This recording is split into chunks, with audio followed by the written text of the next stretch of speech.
Well, another day, another leak about the National Security Agency and its broad global reach. Check out this headline that greeted New York Times readers this weekend. It turns out the NSA has implanted software into nearly 100,000 computers around the world that allows the agency to spy and also to create a digital highway to launch cyber attacks. This comes in the wake of a recent revelation about the agency building a quantum computer and another revelation that the NSA could reroute mail to their offices so they can insert malware into computer components and then forward those parts to their originally intended destinations. This is known as digital packaging.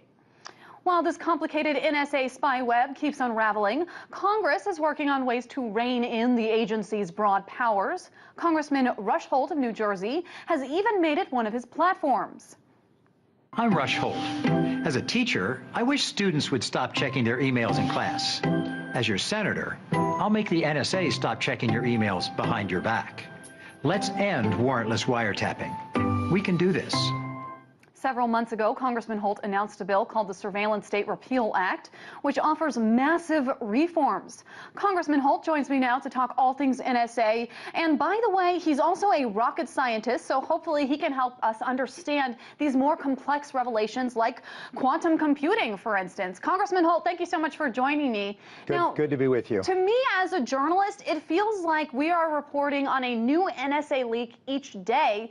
What are your thoughts on these recent revelations? Have any of them surprised you? Well, another day, another revelation. First of all, I should say, lest your viewers be confused, I am no longer a candidate for the Senate, but you're right. I did make stopping this warrantless spying on Americans a platform of my campaign, and I do think that this is a real transgression. And these recent revelations that you talk about, and you listed several of them, really go to show how capable the NSA is. For many people, it's scary how capable they are, and what they can listen in on, what they can manipulate. So all the more reason that we have to make sure that they operate within bounds, that they operate with good, firm oversight, and that they engender the trust of the American people, and to some extent people around the world. I mean, I'm sure the NSA will say, look, we don't owe we don't owe protection of civil liberties to other people around the world, although I would hope that the United States sets a good example everywhere around the world, and that within the United States, all actions of all government agencies are bound by our Constitution. Now, I last spoke to you a few months ago about the NSA, and more specifically about the bill that you had introduced. Any updates on that bill? Well, a few more co-sponsors. I wouldn't say it's close to becoming law. I wish it would. It does several things. It grants whistleblower protection to members of the intelligence community. As things currently stand, most federal employees have protection against retribution if they expose waste, fraud, abuse of power. But not so with members of the intelligence community. My legislation would fix that. It would prevent the NSA or any similar agency from installing backdoors into hardware or software. In other words, to prevent them from undermining the encryption that banks and ordinary email services and others use.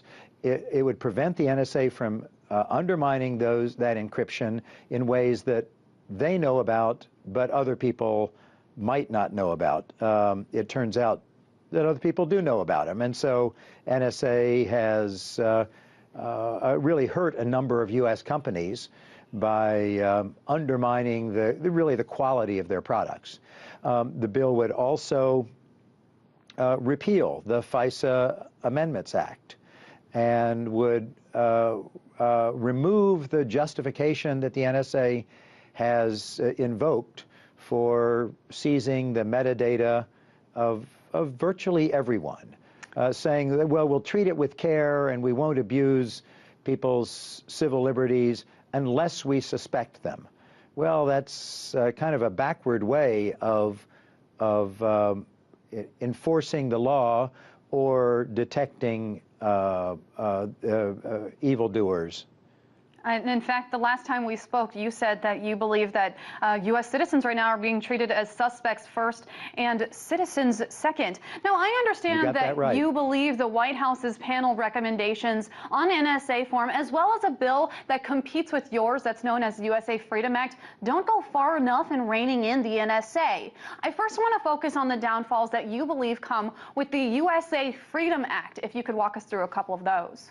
Well, the legislation that is the leading legislation in Congress, but it may not actually go anywhere, is known as the Leahy, Sensenbrenner, Conyers bill, and it would modify the Patriot Act and the FISA, the Foreign Intelligence Surveillance Court legislation, so that it would well, provide some improvements.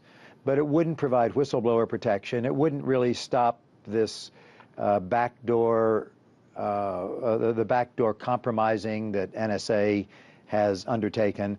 It would not, I think, really stop this massive collection of the metadata, the to, from information, who sent what to whom and when. In short, it does not invoke the probable cause standard.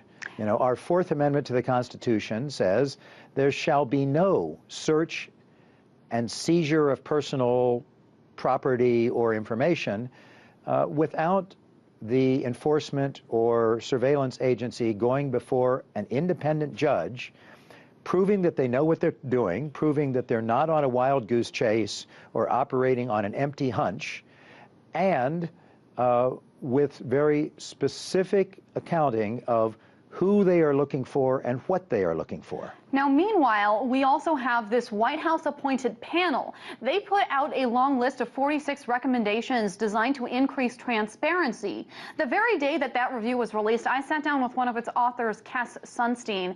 He claims that he had complete access to conduct the report, and I asked him if he found anything surprising during his investigation. I want to take a look at his response, and then we'll get yours. I'll be interested.